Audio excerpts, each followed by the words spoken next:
Pozdrav iz Podgorice. Evo me uživo se uključujem iz, šta je ovo, restoran, kafić, neki pored hrama. Nakon, je li danas ponedjeljak? Utorak. Nema više orijentacije ni koji je dan. Nakon liturgije, jutarnje. I tako me emocije me drže zbog, mislim, u ovim momentima, u tako nekim trenucima, me obuzme tolika zahvalnost i emocija i čovječe koje mogućnosti imam i stanem i razmišljam. Evo, tu smo, naručili smo kafu, kapućino i razmišljam kad bi ja ovo uspjela i kad bi ja ovo mogla da nisam, da ne radim ovo što radim, da ne radim posao koji radim. Da ja jednostavno, znači, a od uvijek sam maštala, prosto, meni je recimo bitno da, sad sam se zapetljala, hoću dvije stvari odjednom da kažem.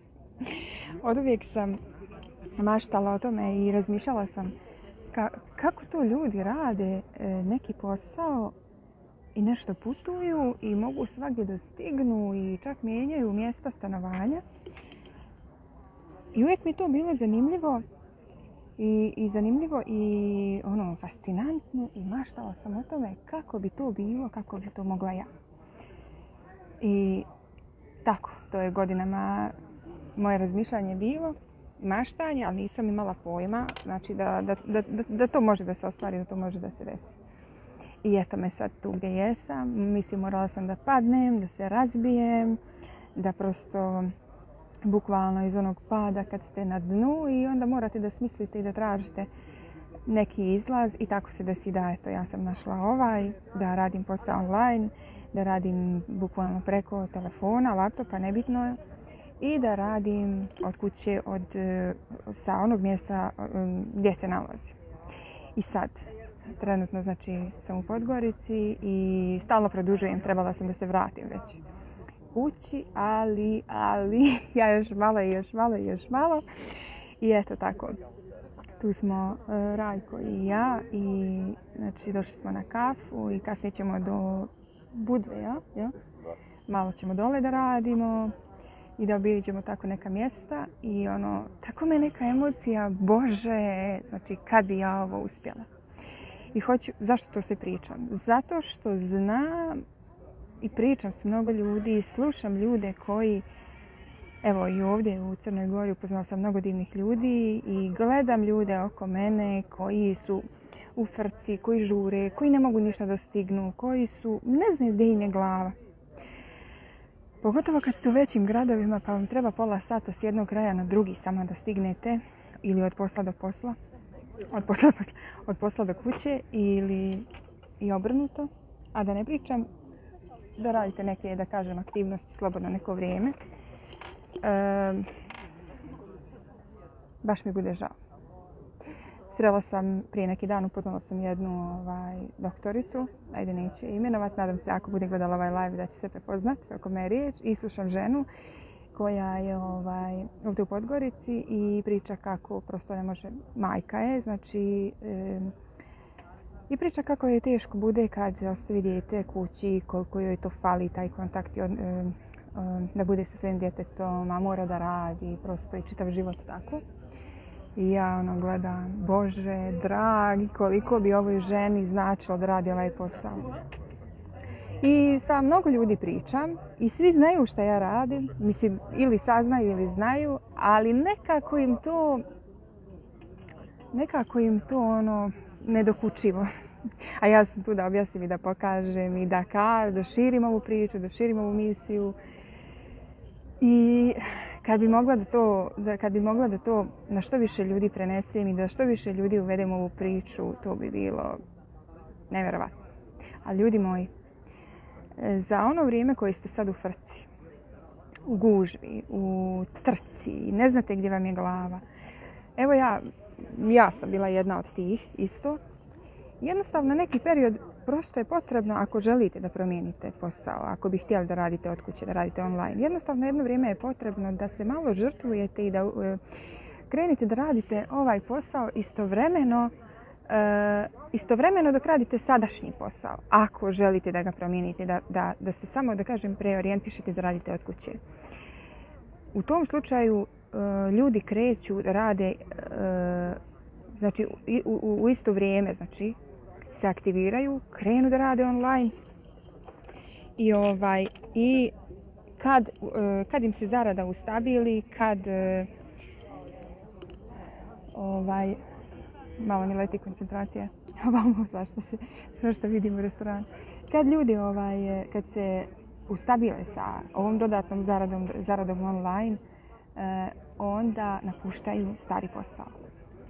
I to je tako. Neki ljudi to uspiju za 3 mjeseca, neki za 6 mjeseci, neki za godinu dana. Sve zavisi od naše sposobnosti, prilagođavanja, učenja, organizacije, discipline i tih nekih stvari. Ali mnogo ima smisla. Mnogo smisla ima. Da se žrtvujemo, jer i ovako i onako smo u stresu. Ja vidim, na primjer, neki ljudi, kad im spomenem to, ja sam u frci, ja sam u stresu, ja ne znam gdje se nalazim. I ja sad znam kako to otprilike izgleda, da se ljudi bave nepotrebnim stvarima, manje bitnim, a zašto se bave? Zato što nemaju ništa drugo što ih vuče, nema da ih nešto vodi, da ih nešto prosto nemaju ni ideje. Dok ne krenu da rade ovo. Onda, kad vide ovdje koje su mogućnosti, šta sve ovdje je moguće, svako svoje slobodno vrijeme provode razvijajući ovaj posao, radeći ovaj posao. I to da takvu energiju, to da takvu snagu, to da takvu volju, motivaciju, jer znaš šta možeš ostvariti. Eto, tako ja sam imala potrebu danas da se uključim i da malo prenesem svoje iskustvo, svoju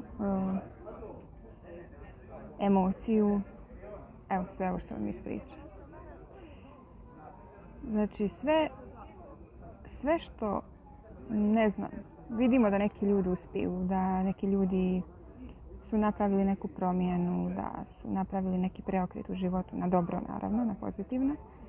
Nemojte da vam to bude neka kao, često čujem to kao neke izgovore, pa on ili ona može jer je on, ne znam, on može, jer je to i to. Nema to on može, nikome nije bilo lako. I svako je morao da se žrtvuje za to nešto, da bi bio tu gdje vidite tu osobu. Jednostavno imao je vjeru, čovjek je bio otvoren. Evo u ovom slučaju ja, bila sam otvorena za nove mogućnosti, bila sam otvorena. Niko oko mene nije vjerovao u ovu priču, niko nije znao za Siberian Wellness, niko, znači, svi su me savjetovali su me protiv ovoga jer su mislili da je ovo prevara, jer su se bojali da će neko da me prevari i da ovo ono. Ja nisam odustajala jer sam vidjela, jer sam se upoznala sa mogućnostima, vidjela šta sve mogu. I uprkos svemu što me kočilo, svim blokadama, ja sam istrajala i trajem i dalje. I sad imam blokade, i sad imam prepreke, i sad imam komplikacije. I to nikad ne prestaje. Ali ti kad vidiš šta sve možeš prosto, koju slobodu možeš da imaš, pa kako da se ne boriš. I za tu slobodu se vrijedi žrtvovati. Baš vrijedi. Tako da vjerujte u vjerujte. Ako neko drugi je mogao, možete, sigurno i vi. Povežite se sa ljudima, evo savjet jedan, nebitno, ne moram to biti ja, nije bitno ko je. Povežite se sa ljudima, sa onima gdje želite biti. Ono što neko radi, poveži se tamo. I uspjećeš. Sam ne možeš, moraš imati neku, mislim možeš, ali mnogo teže. Mnogo znači kad imaš podršku osobe koja je već tamo gdje bi ti želiš biti. I onda tim zajedničkim snagama ideš naprijed. Ja recimo,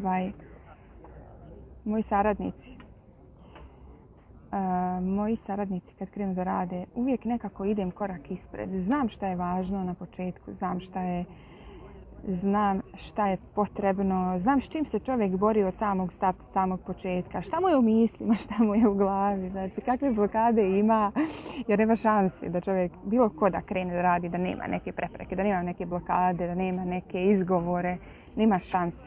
A pošto sam ja to već prošla, ja jednostavno sam tu i samo pokazujem kako da se to prevazilazi. Jednostavno sam motivator, nema dalje.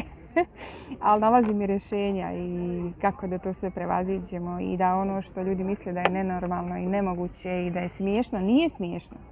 Nije smiješno i itekako je vrijedno. Tako da eto, neću da dužim ovaj live, ja ne znam koliko ja pričam. Znaš li ti radi? Koliko sam tu? 11 minuta. 11? Samo? Ja, ako nisam pola sata pričala, nisam manje, ali dobro. Ništa, pozdravljam vas i još jednom poručujem, otvorite se za nove stvari, nemojte da se gnjavite tu gdje niste zadovoljni i povežite se s ljudima koji su tamo gdje vi želite biti. Razmislite šta je ono što vi želite u životu, šta je ono što vas privlači. Recimo, za mene je važno, recimo prije dok sam bila na pijaci, to je bilo, svaki dan se radilo. I subota i nedelja su bili, pazarni dan, to je bilo glavno, gdje ćeš ti da ne radiš vikend, Svake nedelje savjest me grizla, znači toliko me grizla savjest, znači ja nedeljom radim, a srce mi je, želja mi je na liturgiji da sam. Pa sam imala tako jedno vrijeme, lomim se, pa dobro, možda da ne radim nedelju, da prosto da ne radim, da idem u crkvu. Ali ako ti zatvoriš radnju, kako ćeš, mislim, sad me Rajko snima i dekoncentriše me, šta da radim sad? Koncentracija pada. Kako da zatvorim radnju, da ja idem sad u crkvu, da nedeljom ne radim, a toliko ljudi me traži. I uvijek mi je, 17 godina mi je to falilo. I žao mi je sad što nisam to radila tada, jer Bog to sve nagradi. Bog to sve nagradi, ali dobro.